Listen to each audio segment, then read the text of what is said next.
Welcome back to Drinks and Chill. My name is Gio. This is Matt, and today we are having Calumet, Kentucky Straight Bourbon Whiskey. Calumet Farms 8-year.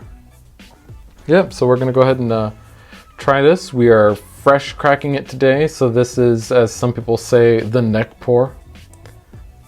Cheers. Even though we're just smelling. Okay, so it smells very perfumey. Now, I've always heard that the neck pour is a little bit stronger than the rest. Yeah, it's always a little bit going to be harsher, sharper than what it is after you've let it be open for a little bit. So this is what we'll do then. We'll just let it sit for a little bit. Okay. And then you can read off the bottle. I will read off the bottle. That is a good idea. All right, so this is batch number CA8L06. Batch size is less than 50 barrels. It's 90 proof. Oh, and it gives the mash bill. Crafted with a mash bill of 74% corn, 18% rye, and 8% malted barley. Okay. So there's that. It says, William Wright established Calumet Farm in 1924 on a small farm in Lexington, Kentucky. After Wright's death in 1933, his son Warren began to move the farm's business toward thoroughbred racing. After developing the farm's stock and pedigree for a short time, the Wrights hired famed horse trainer Ben A. Jones. Through dedication, passion, and hard work, the farm began an unparalleled ascent, eventually topping the horse racing world. The rise to glory would cement Calumet Farm as one of the most dominant names in horse racing history. Over the decades that came, the farm produced 2 Triple Crown winners, 8 Kentucky Derby winners, and 8 Preakness winners. Calumet Farm is proud to have 11 horses in the National Museum of Racing Hall of Fame. Wow. That's actually pretty cool. Barrels aged a minimum of 8 years. I think this is one of the actual first whiskey bottles or bourbon bottles that just looks like a wine bottle. It does, right? Like an entire wine bottle here. Even like the label has that like wine bottle feel to it too.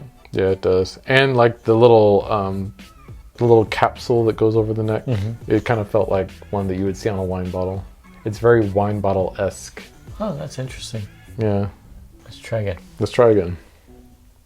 So do you remember what you smelled before? Because I can't remember what I smelled. I just want to... It was just very perfumey to me. It was perfumey and like permanent marker. Okay.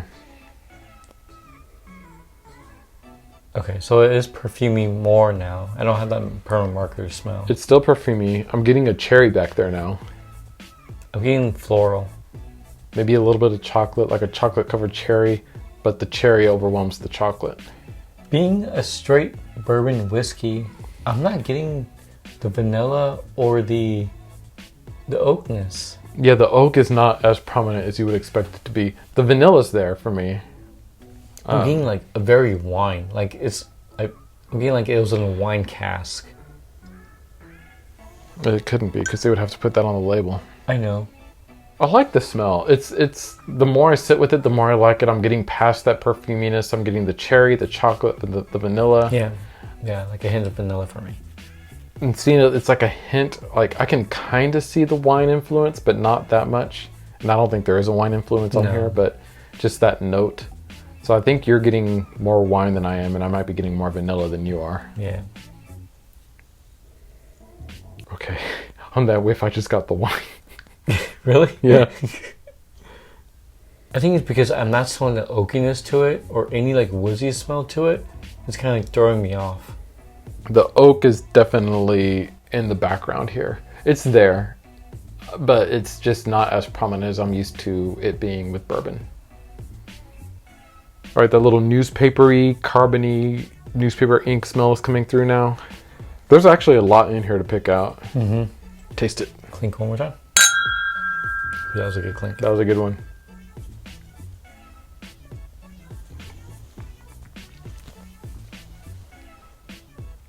I'm getting a lot of sweetness. I'm getting the vanilla in the taste. Chocolate, definitely. There's like a vegetal thing happening on the taste for me. Like a celery? Celery, maybe even a carrot.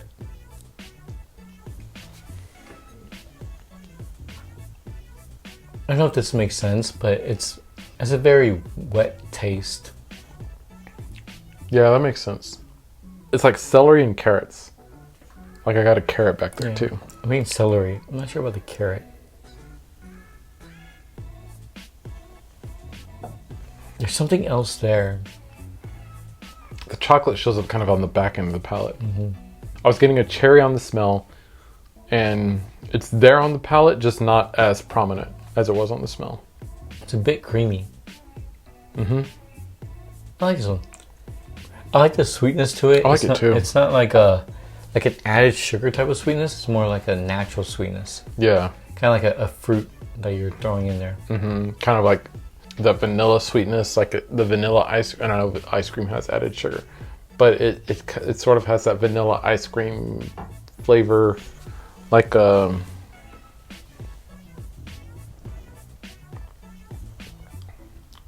root beer float flavor. You know what? I think that could be it. Yeah, like a root beer float, like a root beer vanilla ice cream float. Ready for the finish? I'm ready for the finish. Ready for the finish. You're just making sure there's no hair in there, like.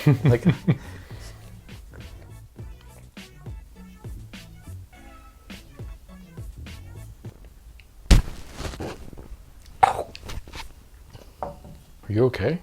I drink that one. Weird. I was kind of picking out finish stuff while I was tasting it, but I feel like on the finish is where the cherry and the chocolate really comes in for me. Okay, I'm getting that carrot that you were talking about in the back end. Really?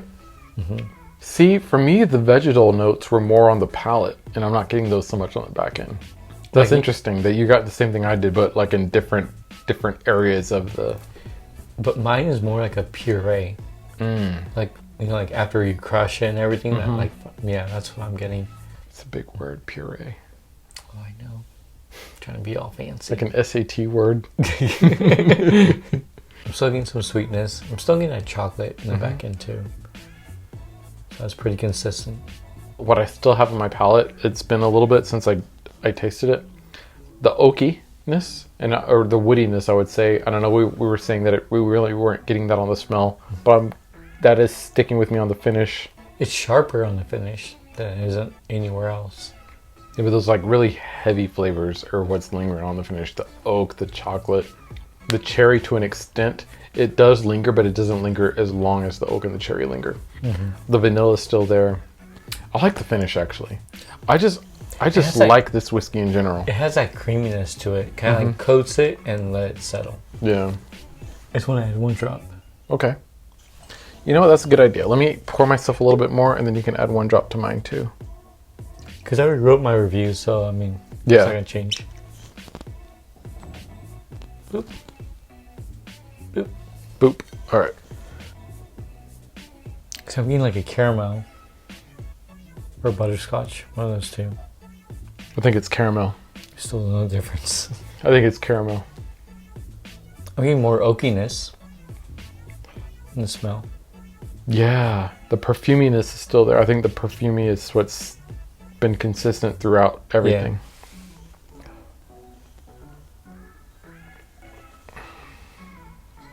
It made it a bit creamier. I think I want to add one more drop to mine. I think it made it a bit sweeter too. Definitely made it sweeter.